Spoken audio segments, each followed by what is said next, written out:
If Carl Jung could say only one sentence to every INFJ he ever sat across from, not a description of their gifts, not an explanation of their intuition, not a reassurance about their sensitivity, one warning, there would be exactly one thing he kept returning to, one pattern he watched repeat with disturbing consistency across decades of clinical work with this specific type.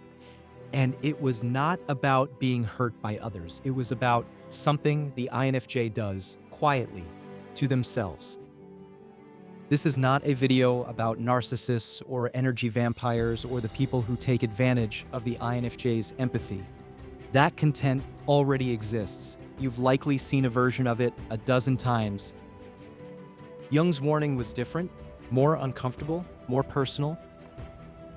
Today, we're going to name exactly what that warning was in Jung's own framework, in his own clinical language, and what he believed happens to the INFJ who never hears it. Stay with me. This is the one piece of advice that, if you actually take it, changes the trajectory of everything else. Jung's warning, stated plainly, was this: the INFJ's greatest gift, their capacity to perceive, absorb, and respond to the needs of others with extraordinary depth, operates with almost no natural mechanism for stopping itself. He called this self-erosion through overgiving, a specific pattern in which the INFJ's extroverted feeling function, oriented entirely outward, continues directing energy toward others' well-being long after the INFJ's own reserves have been depleted.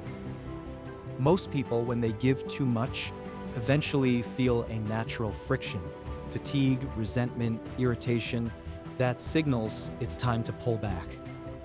Jung observed something different in the INFJJ. He found that the depth of their perception often outpaces the depth of their self-protection. They sense exactly what another person needs, accurately, immediately, often before the person voicing the need fully understands it themselves, and the pull to meet that need can override almost completely the much quieter, much less articulate signal coming from their own depleted reserves. The candle does not know it is burning from both ends. It only knows it is producing light. And light by itself feels like purpose, right up until there is no candle left. Jung considered this the single most important warning for the INFJ for a specific reason. Of everything that can go wrong for this type, self-erosion through overgiving is the only one that consistently disguises itself as virtue. Other forms of harm announce themselves. A toxic relationship eventually reveals its cost. A bad decision eventually produces visible consequences.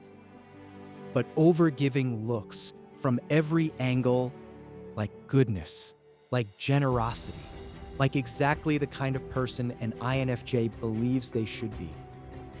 This is why Jung returned to it so consistently in his clinical notes, not because it was the most dramatic danger the INFJ faced, because it was the one most likely to go completely unaddressed. Precisely because addressing it would require the INFJ to question something they had built their entire identity around. The belief that their value is measured by how much they give, how completely they understand others, how reliably they show up for everyone except themselves. A danger that looks like a virtue is the hardest danger to ever interrupt. Jung was specific about how this erosion actually unfolds because understanding the mechanism is the only way to interrupt it before the damage compounds. It begins with what looks like a minor, reasonable choice, noticing someone else's need and meeting it, even at a small personal cost. This single choice is not the problem. Jung was clear that ordinary generosity is not what he was warning against. The problem begins when this pattern becomes the default rather than the exception, when meeting others' needs stops being a deliberate choice made from surplus and becomes an automatic reflex triggered regardless of what is actually left to give. And because the INFJ's perception of others' needs is so immediate, so accurate, so constant, the opportunities to give never stop presenting themselves. There is always another person whose pain is visible to them, always another situation where their understanding could ease someone's burden. Jung observed that this creates a specific trap. The INFJ rarely encounters a clean stopping point. The need does not announce when it has been sufficiently met. It simply continues indefinitely for as long as the INFJ continues perceiving it, which means the only thing that can create the stopping point is the INFJ themselves. And this is precisely the muscle Jung found chronically underdeveloped in this type. The first cost: the depletion of the very faculty that made the giving possible. The intuition, the empathy, the perceptiveness that the INFJ extends toward others requires energy to function at its full depth.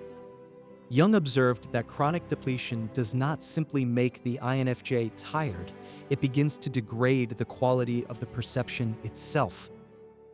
The empathy becomes shallower, the intuition becomes less reliable, the very thing being given away starts to erode from the giving.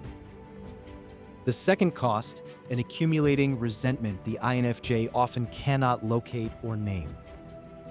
Because the giving has been framed internally as virtue rather than choice, the resentment that naturally builds from chronic depletion has nowhere legitimate to go. It cannot be voiced. I'm not supposed to feel resentful about helping people, so it goes underground, surfacing instead as irritability, withdrawal, or a flatness in relationships that once felt vibrant. The third cost, and the one Jung considered most serious: the slow disappearance of the INFJ's own unmet life. While attention remains permanently directed outward, the INFJ's own needs, desires, and unexpressed potential continue accumulating in the background, unaddressed for years. Jung observed that this is rarely experienced as a single crisis. It is experienced instead as a quiet and growing sense, often only fully recognized much later, that an entire life was spent attending to everyone else's becoming, while one's own waited indefinitely for a turn that never quite arrived. If this warning is as important as Jung believed, why does it so consistently go unheeded? He identified a specific psychological resistance, and it is not simply habit or unawareness. He observed that many INFJs experience the act of withholding their giving, even temporarily, even in service of their own depletion, as a genuine moral discomfort, almost a violation of something they consider central to who they are. This is the deepest layer of Jung's warning. The resistance to limiting the giving is not laziness or denial, it is identity. Many INFJs have, consciously or not, built their sense of self around being the one who understands, who shows up, who carries what others cannot carry alone. Pulling back from that role does not feel like a boundary. It feels like becoming a different, and to them, lesser person. Jung's warning, fully understood, was not simply give less.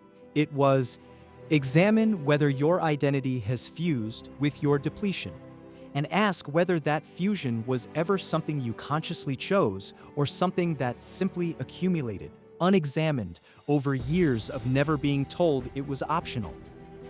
Jung's prescription was not for the INFJ to become withholding, guarded, or less generous in nature. He was specific that this was never the goal. What he believed mattered was the shift from automatic giving to deliberate giving, from a reflex that fires regardless of the INFJ's actual reserves to a conscious choice made from a position of genuine surplus that the INFJ retains full authority over. In practice, this meant developing what Jung called the discipline of the deliberate pause, a moment before responding to a perceived need, in which the INFJ asks not, "Can I help, but am I giving from surplus or from depletion right now?" and treats the honest answer to that question as legitimate information, not as a failure of character. He believed this single discipline, practiced consistently, was the most protective habit an INFJ could develop across their entire life, not because giving is dangerous. Because giving without limit, sustained by an identity that has fused with self-erasure, eventually empties the very source from which all of that giving was meant to flow. The lighthouse that burns out helps no ship at all. If you are an INFJ watching this, and something in the last 11 minutes felt less like theory and more like a description of a pattern you have lived for years without ever naming it, I want to say this plainly. Jung's one warning was never an accusation. It was the warning of someone who deeply respected what the INFJ carries and who could see, with painful clarity, how easily that capacity could be spent without limit until there was nothing left to spend. The lighthouse exists to help ships find their way home, but somebody has to keep the light burning, and that was never supposed to be a job done at the keeper's own expense. Go to the comments and finish this sentence. The moment I realized I was giving from empty instead of from surplus was one sentence. Because naming the moment is how the discipline Jung described actually begins, not as a rule imposed on you, but as a question you finally start asking yourself before the depletion goes any further. I'll see you in the next one.